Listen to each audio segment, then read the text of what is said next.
Hey everybody, welcome to day 33. Today's a Q&A. Before we begin, please drop a like, please hit subscribe because I will earn your respect over time on this channel, I promise you that. So, first questions, this is for people that are doing the 40-day challenge. They're asking questions, so the answers are only going to be good as the questions I get. Digestion supplements. People are asking me about digestion supplements. So just a couple things, guys. We talked a lot about digestion the last few days, and ideally you support your digestion through proper hydration and food intake. That means that you eliminate highly processed foods, sugars, things that you've all heard before. But there are foods that have natural digestive enzymes in them, and you've heard of them. Things like pineapple, papaya, in general, ginger. In general, things, fruits and vegetables are going to have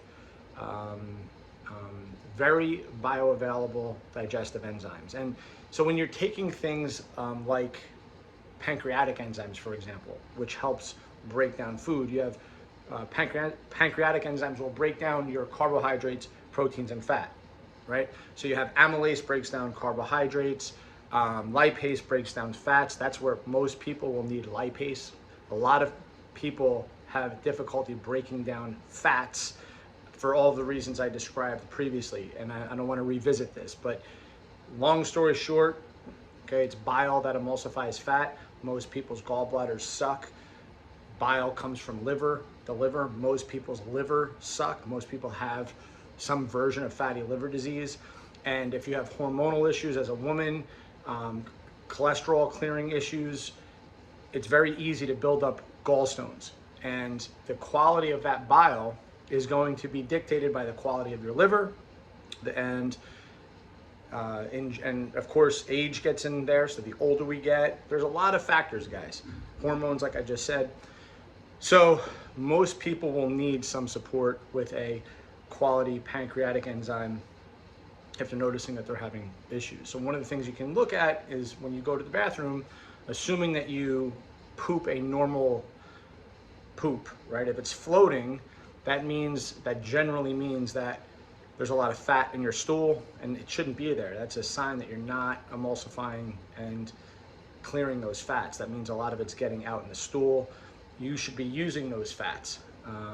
So that's a classic sign. Like I said, if you notice that things are wrong with your digestion, so you're either constipated or it's diarrhea, that's the classic sign. If you're getting stomach pains, classic signs. If you go back and you listen to all the videos that we talked about in terms of what to do, in terms of food preparation, cooking your food, blending your food, hydrating your food, not drinking too much water with your meals, talked about a lot of stuff. We talked about electrolytes, we talked about a whole bunch of stuff, right? Because electrolytes, remember, your intestines are in fact smooth muscle, right? So it's just like a bicep. What'd you say, bicep? Boom, every time we say bicep, we gotta throw it up. All right, just like you expect your biceps to work, your intestines are the same types of muscles. They have to work efficiently and all day long to clear food. So if the electrolyte balance is off, that gut motility will not be optimal. A whole bunch of things that we discussed. But if you're looking to support digestion, again, this is a very kind of, I would need to sit, talk, and ask you a bunch of questions. But in general, a good pancreatic enzyme is not a bad idea. The older you get, you would look into things like HCl with pepsin to support stomach acid, and ox bile to support your gallbladder. Again, how you take these, when you take them, with what meals you take them, are all going to be highly specific, and that would not be a conversation to have on YouTube. That'd be a conversation to have one-on-one, depending on the person and what they're experiencing. But again, plenty of foods have great digestive enzymes and things that you're well aware of. All the classic things, right? Like I just said, about pineapple, papaya, ginger, avocado, all those things you've heard are classics. Okay. People also asked about herbs and spices in terms of digestion. So similarly, herbs and spices. So depending on what you're trying to accomplish, the classic ones would be like your So since we made this a lot about insulin resistance and blood glucose in the beginning, there are certain spices certainly that we know are used for blood glucose regulation. The issue is getting enough of it over time, and it does in fact have an effect on blood glucose. So I was going to cover this the last couple days, where I was going to talk more about you know, supplementation and things you can do that are a little more nuanced. So I'll just let a little bit out right now. But yes, like your warming spices, like cinnamon, nutmeg, these types of spices do in fact have an effect on blood glucose, but you need to take enough, and it would be wise to take it like throughout the day as opposed to one bolus dose. But again, this stuff is well studied for blood glucose. Now, in terms of digestion, again, I just said ginger. You're better off just chopping up some fresh ginger, dropping it into a tea or a coffee or whatever it is, or water, and just letting it sit there for a few hours in a canister, right? And just drinking it slowly over time. I'm a big fan, by the way, guys, of like taking big water bottles, and you can put things like your water-soluble vitamins in there. You can put, you know, 250 milligrams of vitamin C in there if you want. You could put your vitamin B complex in there. These are water-soluble vitamins. So if you also wanted to add in some chopped ginger, squeeze some lemon in there, all these things are beneficial. Lemon has its own benefits with citrate, which, by the way, will also help digestion. So that gives you a good idea. Start there. There's a lot of questions I get from people, and the number of so I'll give you like all these things where they're pretty simple. What I notice is that most people don't apply almost any of them, right? So just, there's somewhere to start. And if you need more, you know, go ahead and ask. People asked about krill oil, and the reason why they're asking about krill oil is because I was talking about astaxanthin, and I said that krill oil has astaxanthin. And just to put this back into context, astaxanthin, in the context of which I was talking about it, along with beta carotene, carotenoids in general, which come again from fruits and vegetables, but especially the more sort of orangey colored fruits and vegetables. Krill oil has a lot of astaxanthin, and people are asking which one I use. This is the one I use right here. Looks just like that. It's called Antarctic krill oil. I just order it from Amazon. I just order a bottle every month. And, you know, this has 60 gels in there, so I take 2 a day. Each one is 1,000 milligrams. And so I take 2 a day during the summer because astaxanthin and, like I said, most carotenoids, really all carotenoids, are going to be extremely protective for your skin from the sun as well as your eyes. Extremely well researched, as well as, see, I'm drinking some coffee as I talk to you guys. Coffee with some ghee in there, some spices in there. Compounds in coffee will also have protective benefits from the sun. And again, when we're talking about sunlight, we're talking about never burning your skin, slow, steady exposure slow and steady exposure over time. Try to expose as much of your skin and never burn, no matter what. So that means you start off with 2 minutes on your front, 2 minutes on your back, and then you go ahead and put your clothes on, put a hat on, whatever you need to do, get indoors. If you need to put sunblock on because it's unavoidable, then that's what you need to do.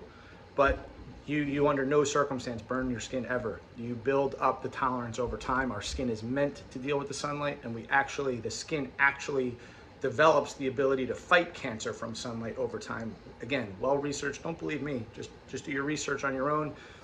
Again, we evolved under the sun. So astaxanthin from krill oil is just easy. You can also get it from shrimp. There's a lot of astaxanthin in shrimp and most of those types of fish, crab, things like that. Lobster, you get it. Questions about potassium and magnesium. So guys, again, magnesium, these are electrolytes. So the real question is asking about potassium supplementation and magnesium supplementation. And I told you guys, magnesium supplementation, no problem. Most people, not an issue at all. 200 to 400 milligrams a day. Start with 200. If you're the type of person that's constipated, you will see an almost immediate benefit by taking something like a magnesium citrate. You could take this any time of the day. If you take magnesium glycinate, take it at night, because glycine, that magnesium is bound to glycine, which is an amino acid. Glycine has been shown to help people fall asleep more easily. It helps calm down that brain racing that most people experience. If you want to take more glycine, you can. 3 grams is what's been studied from Dr. Matthew Walker in his book to shown to be effective, and I've heard people taking 5 or 6 grams with benefit, and there's no problem with that. Again, it's just an amino acid. But when it comes to supplementing with potassium, yes, I do supplement with potassium, but I'm not telling you to. I buy it in bulk, all right? So this is what it would look like from bulk supplements. You have to be careful supplementing with potassium citrate. Why am I buying it in bulk? Because it's very hard to find potassium in more than 99 milligram tablets. The reason why is because if you have renal disease, any type of kidney disease, you can die, right? If you can't clear the potassium. And some people that are on potassium channel blockers, or honestly guys, anything that's messing, any type of heart condition that you have, that they're treating you with any type of what do you call it? Electrolyte blocker, calcium channel blocker, potassium channel blocker, right? Any of these, you want to avoid taking potassium. I would, if I were you, unless you talk to your doctor. But if you know what you're doing and why you're doing it, right, which would require more than a YouTube conversation. Obviously, you know, I know what I'm doing, and I've studied what I'm doing, and I understand, and I've had blood work done, and I recognize the benefits. The reason why is because for somebody like me, where I'm training 4 hard training sessions a week, hard, okay, and I'm on my feet all day, and you know, I'm sweating a lot, and all the, I know how many electrolytes I'm losing. I know how much water I'm losing. So the recommended dose of potassium is about 4,800 milligrams. That's 4.8 grams per day. That's a lot of potassium. If you start looking at your packaged foods and you look at what you're eating, just look it up. Meat, look at eggs, look at whatever you're eating. Look at the boxes. Good luck getting 4,800 milligrams of potassium, man, because unless you're really conscientious, you're not. And that's why I do it. I'm not telling you to do it. What I am saying is that there's a reason why I'm doing it. I've mentioned it, and eating high potassium foods to start with is a good idea, and you may notice a change in how you feel, how you function, making sure that you're hydrated as well. But the magnesium itself, guys, like I said, most of society, especially women, are walking around magnesium deficient. Start with 200 milligrams, titrate up. Okay? Well, that's all the questions I got, but it still took 13 minutes. Guys, please like, please subscribe, please share. Thank you for your time.